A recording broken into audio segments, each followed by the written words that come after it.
Snow White. Once upon a time, in the middle of winter, when the snowflakes were falling like feathers on the earth, a queen sat at a window, framed in black ebony, and sewed. And as she sewed and gazed out to the white landscape, she pricked her finger with the needle, and 3 drops of blood fell on the snow outside. And because the red showed out so well against the white, she thought to herself, "Oh, what wouldn't I give to have a child as white as snow, as red as blood, and as black as ebony?" And her wish was granted, for not long after a little daughter was born to her, with a skin as white as snow, lips and cheeks as red as blood, and hair as black as ebony.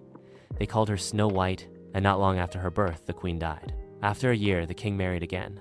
His new wife was a beautiful woman, but so proud and overbearing that she couldn't stand any rival to her beauty. She possessed a magic mirror, and when she used to stand before it gazing at her own reflection and ask, "Mirror, mirror, hanging there, who in all the land's most fair?" it always replied, "You are most fair, my lady queen. None fairer in the land, I ween." Then she was quite happy, for she knew the mirror always spoke the truth. But Snow White was growing prettier and prettier every day. And when she was 7 years old, she was as beautiful as she could be, and fairer even than the queen herself. One day when the latter asked her mirror the usual question, it replied, "My lady queen, you are fair, 'tis true, but Snow White is fairer far than you." Then the queen flew into the most awful passion, and turned every shade of green in her jealousy. From this hour she hated poor Snow White like poison, and every day her envy, hatred, and malice grew, for envy and jealousy are like evil weeds which spring up and choke the heart. At last she could endure Snow White's presence no longer, and, calling a huntsman to her, she said, "Take the child out into the wood, and never let me see her face again. You must kill her, and bring me back her lungs and liver, that I may know for certain she is dead." The huntsman did as he was told and led Snow White out into the wood, but as he was in the act of drawing out his knife to slay her, she began to cry, and said, "Oh, dear huntsman, spare my life, and I will promise to fly forth into the wide wood, and never to return home again." And because she was so young and pretty, the huntsman had pity on her, and said, "Well, run along, poor child," for he thought to himself, "The wild beasts will soon eat her up." And his heart felt lighter because he hadn't had to do the deed himself. And as he turned away, a young boar came running past, so he shot it, and brought its lungs and liver home to the queen as a proof that Snow White was really dead. And the wicked woman had them stewed in salt, and ate them up, thinking she had made an end of Snow White forever.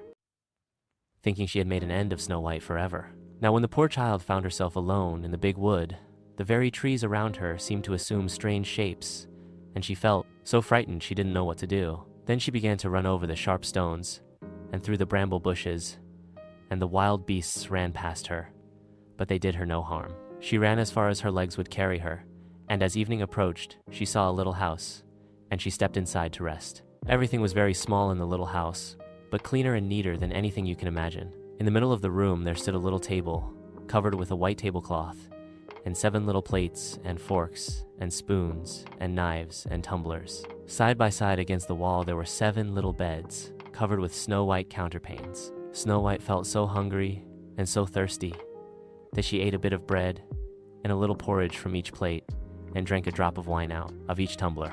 Then, feeling tired and sleepy, she lay down on one of the beds, but it wasn't comfortable. Then she tried all the others in turn, but one was too long, and another too short.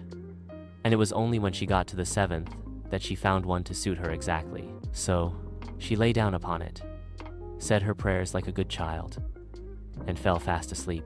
When it got quite dark, the masters of the little house returned.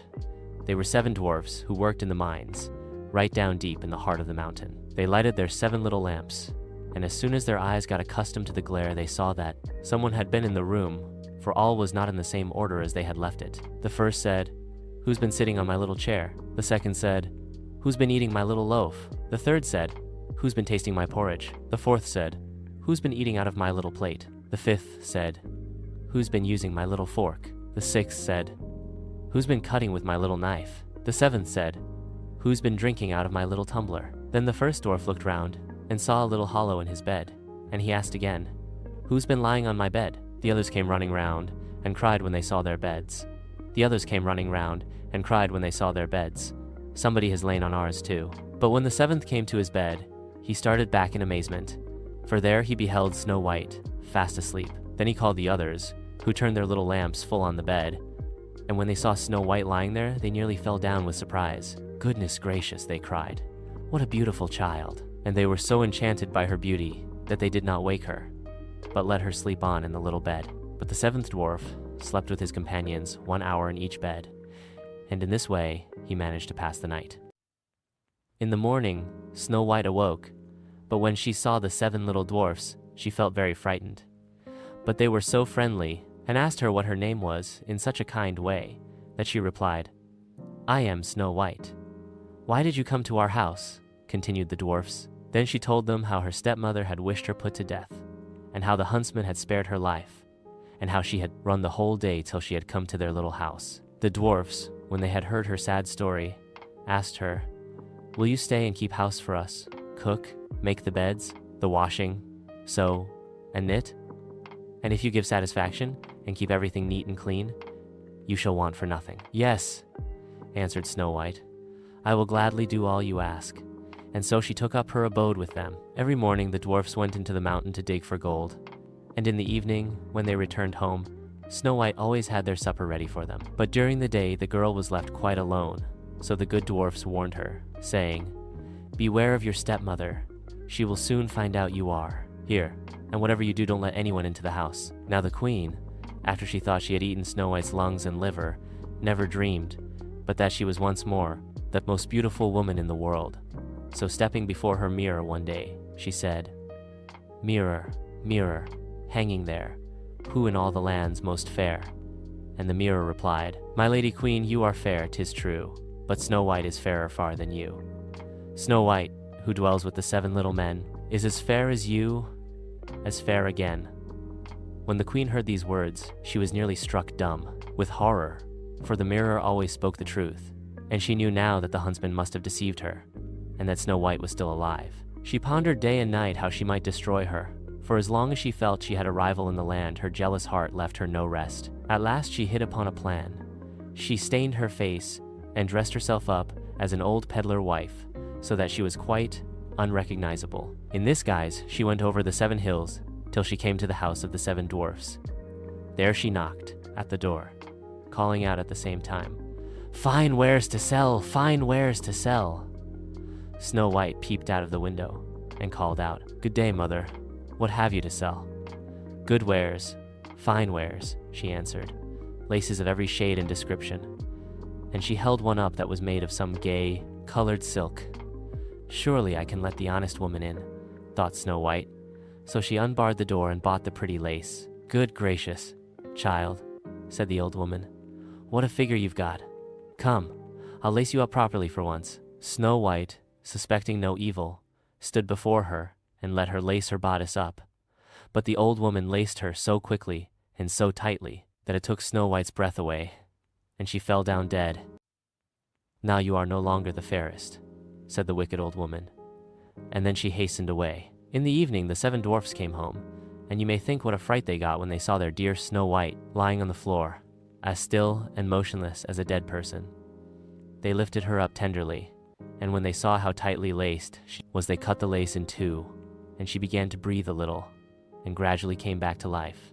When the dwarfs heard what had happened, they said, "Depend upon it, the old peddler wife was none other than the old queen. In future, you must be sure to let no one in, if we are not at home." As soon as the wicked old queen got home, she went straight to her mirror and said, "Mirror, mirror, hanging there, who in all the land's most fair?" And the mirror answered as before, "My lady queen, you are fair, 'tis true, but Snow White is fairer far than you. Snow White, who dwells with the 7 little men, is as fair as you, as fair again." When she heard this, she became as pale as death, because she saw at once that Snow White must be alive again. This time, she said to herself, "I will think of something that will make an end of her once and for all." And by the witchcraft, which she understood so well, she made a poisonous comb.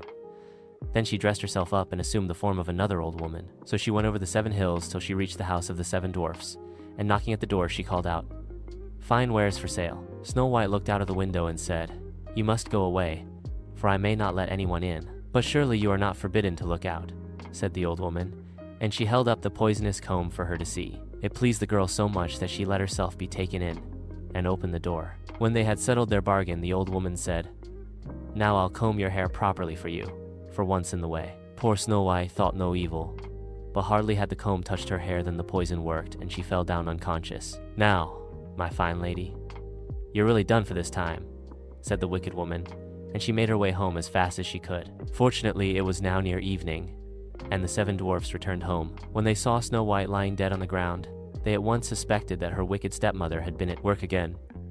So they searched till they found the poisonous comb, and the moment they pulled it out of her head, Snow White came to Ensweisvanti, herself again, and told them what had happened. Then they warned her once more to be on her guard, and to open the door to no one. As soon as the queen got home, she went straight to her mirror and asked, "Mirror, mirror, hanging there, who in all the land's most fair?"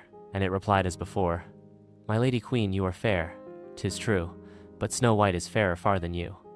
Snow White, who dwells with the 7 little men, is as fair as you, as fair again." When she heard these words, she literally trembled and shook with rage. "Snow White shall die," she cried. "Yes, though it cost me my own life." Then she went to a little secret chamber, which no one knew of but herself, and there she made a poisonous apple. Outwardly, it looked beautiful, white with red cheeks, so that everyone who saw it longed to eat it, but anyone who might do so would certainly die on the spot. When the apple was quite finished, she stained her face and dressed herself up as a peasant, and so she went over the 7 hills to the 7 dwarfs. She knocked at the door, as usual, but Snow White put her head out of the window and called out, "I may not let anyone in, the 7 dwarfs have forbidden me to do so." "Are you afraid of being poisoned?" asked the old woman. "See, I will cut this apple in half. I'll eat the white cheek, and you can eat the red." But the apple was so cunningly made that only the red cheek was poisonous. Snow White longed to eat the tempting fruit, and when she saw that the peasant woman was eating it herself, she couldn't resist the temptation any longer. And stretching out her hand, she took the poisonous half. But hardly had the first bite passed her lips than she fell down dead on the ground. Then the eyes of the cruel queen sparkled with glee, and laughing aloud she cried, "As white as snow, as red as blood, and as black as ebony, this time the dwarfs won't be able to bring you back to life." When she got home, she asked the mirror, "Mirror, mirror, hanging there, who in all the land's most fair?" And this time it replied, "You are most fair, my lady queen. None fairer in the land, I ween." Then her jealous heart was at rest. At least, as much at rest as a jealous heart can ever be. When the little dwarfs came home in the evening, they found Snow White lying on the ground, and she neither breathed nor stirred. They lifted her up and looked round everywhere to see if they could find anything poisonous about. They unlaced her bodice, combed her hair, washed her with water and wine, but all in vain. The child was dead, and remained dead. Then they placed her on a bier, and all the 7 dwarfs sat round it, weeping and sobbing for 3 whole days. At last they made up their minds to bury her, but she looked as blooming as a living being, and her cheeks were still such a lovely color that they said, "We can't hide her away in the black ground." So they had a coffin made of transparent glass, and they laid her in it, and wrote on the lid in golden letters that she was a royal princess. Then they put the coffin on the top of the mountain, and one of the dwarfs always remained beside it and kept watch over it. And the very birds of the air came and bewailed Snow White's death. First an owl, and then a raven, and last of all, a little dove. Snow White lay a long time in the coffin, and she always looked the same, just as if she were fast asleep, and she remained as white as snow, as red as blood, and her hair as black as ebony. Now it happened one day that a prince came to the wood and passed by the dwarf's house. He saw the coffin on the hill, with the beautiful Snow White inside it, and when he had read what was written on it in golden letters, he said to the dwarf, "Give me the coffin. I'll give you whatever you like for it." But the dwarf said, "No, we wouldn't part with it for all the gold in the world." "Well then," he replied, "give it to me, because I can't live without Snow White. I will cherish and love it as my dearest possession." He spoke so sadly that the good dwarfs had pity on him and gave him the coffin, and the prince made his servants bear it away on their shoulders. Now it happened that as they were going down the hill, they stumbled over a bush and jolted the coffin so violently that the poisonous bit of apple Snow White had swallowed fell out of her throat. She gradually opened her eyes, lifted up the lid of the coffin, and sat up alive and well. "Oh, dear me, where am I?" she cried. The prince answered joyfully, "You are with me," and he told her all that had happened, adding, "I love you better than anyone in the whole wide world. Will you come with me to my father's palace and be my wife?" Snow White consented, and went with him, and the marriage was celebrated with great pomp and splendor. Now, Snow White's wicked stepmother was one of the guests invited to the wedding feast. When she had dressed herself very gorgeously for the occasion, she went to the mirror and said, "Mirror, mirror hanging there, who in all the land's most fair?" And the mirror answered, "My lady queen, you are fair, 'tis true, but Snow White is fairer far than you." When the wicked woman heard these words, she uttered a curse and was beside herself with rage and mortification. At first, she didn't want to go to the wedding at all, but at the same time, she felt she would never be happy till she had seen the young queen. As she entered, Snow White recognized her and nearly fainted with fear, but red-hot iron shoes had been prepared for the wicked old queen, and she was made to get into them and dance till she fell down dead.